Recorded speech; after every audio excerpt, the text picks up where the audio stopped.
based upon what he desires to do. I've given him everything. He has the mother, and he is Lord God. He is king in the world. No one is above him. He has absolute rule. I have given him my wisdom and made him God in the earth. King. God didn't say God, but God said king in the earth. But if Adam would have ascended the way God had set him up to ascend, he would be God in the earth. Because in order to become God in the earth, friend, you must ascend. You just don't default into it. Because if you did, God would have said that in here. He didn't say that. He said he made him king in the earth. Your king, a king ascends to a godly nature.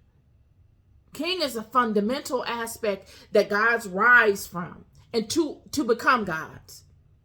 And God endowed him with the knowledge and gave him a blueprint as to what he needs to do to be able to ascend to this.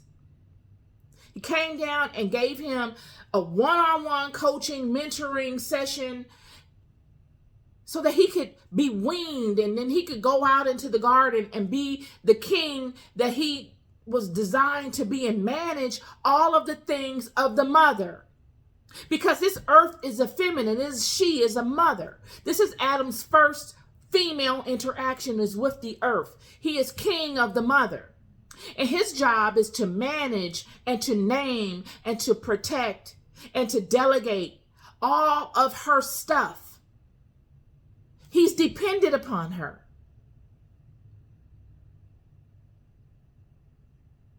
He is the firewall that one must get through in order to get to her. He is the general. He is the commander of her armies.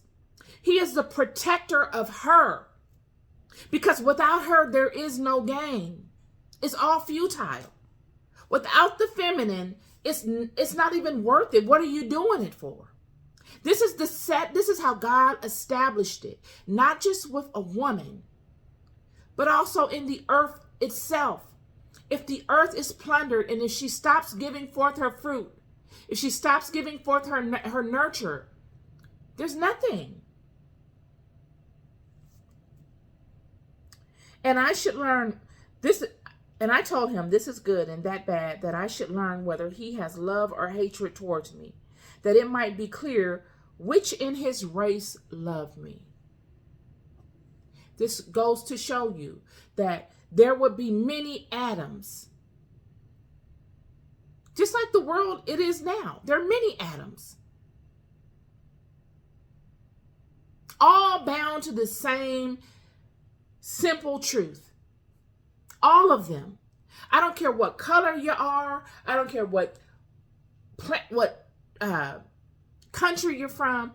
Everybody's bound to this universal truth.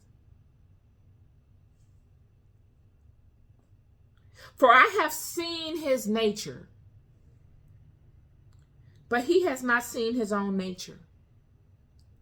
God is saying Adam is in an elementary stage.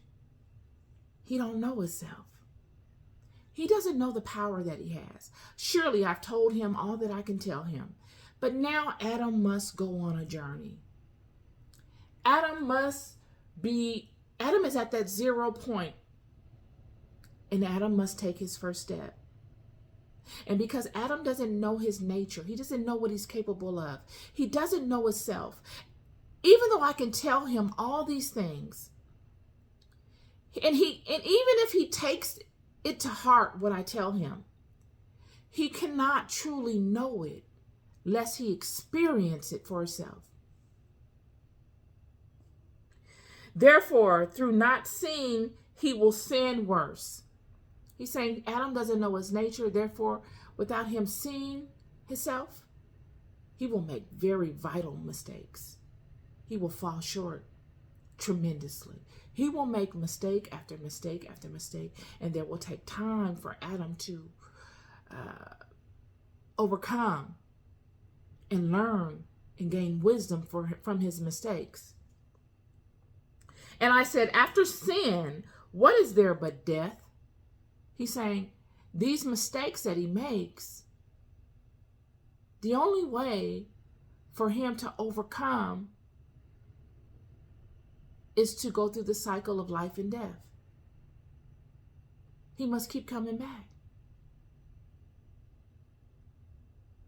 Keep coming back. When he transitions with all the experiences he had with within that last life of falling short. And then he's born into it again. And he begins to walk from that 0 point on. And he begins to learn and he begins to ascend.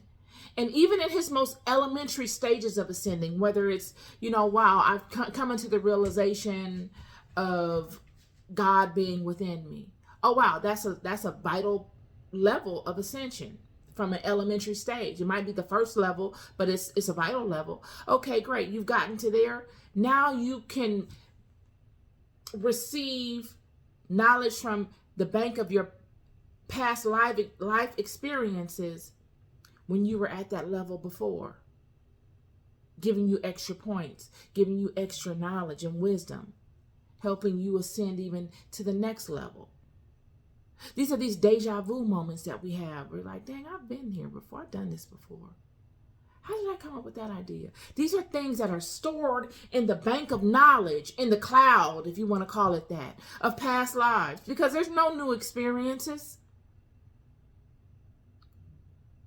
It's just, can you grasp these experiences and make yourself become enlightened within one lifetime? So you can graduate from this and bounce up out of here without having to come back. And this will be Adam's work. And Adam will go through these experiences, and there will be extreme stumbling blocks put in Adam's place so that he doesn't ascend, that he stays in this downtrodden state mentally. I'm going to keep going. And I said, after sin, what is there but death? And I put sleep into him, and he fell asleep. And I took a rib from him and created him a wife, that death should come to him by his wife. God would use his wife, Eve, as a stumbling block, as Adam's first stumbling block. Eve would be used as the stumbling block for her own life, for her children's life, and Adam's life.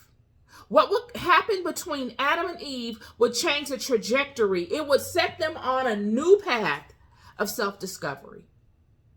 You can look at it as it would set them on a path of sin and all these types of things, or you can look at it for what it really is. Because God is saying, God set this up. This thing is a setup. And it's all done by God. And he will use the helpmate that God created for Adam to do it. Eve would be the first person that Adam would have. He would be the only person that Adam would have written in the Bible where he would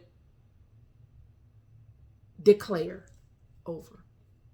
Genesis chapter 2, verse 20. Outside of giving names to the cattle, outside of naming the world, plants, cattle, all these things, Eve would be the only individual human like him that he would name. And Adam gave names to all cattle and to the fowl of the air and to every beast of the field. But for Adam there was not found an helpmeet for him. And the Lord God caused a deep sleep to fall upon Adam, and he slept, and he took one of his ribs and closed up his flesh thereof. And the rib which the Lord God had taken from man, he made a woman and brought her unto man. And Adam said, this is now bone of my bones and flesh of my flesh, and she shall be called woman, because she was taken out of man. Therefore shall a man leave his father and his mother, and shall cleave unto his wife, and they shall be one flesh. This is the most Adam has spoken in the whole Bible. And Adam is declaring, God didn't command Adam to do this. Adam is pleased with his wife, and Adam declares, he takes the God force within him. And this is the first time Adam comes forth as king in the earth and declares openly in power and authority what a person is. Because that is Adam's job. Adam is the one that goes and declares a thing. That's his birthright. And Adam is standing in the totality and in all integrity and in all power of his kingship and his birthright as king in the world. And he speaks over this woman. He declares her for who she is. And it is so. There is no challenge to that. All generations after that, it is established in stone that it will be that way. And it is that way till today because of what Adam did. This is Adam's dominion. He declares. Surely she brings these things forward, but Adam tells you what they are. He distinguishes them.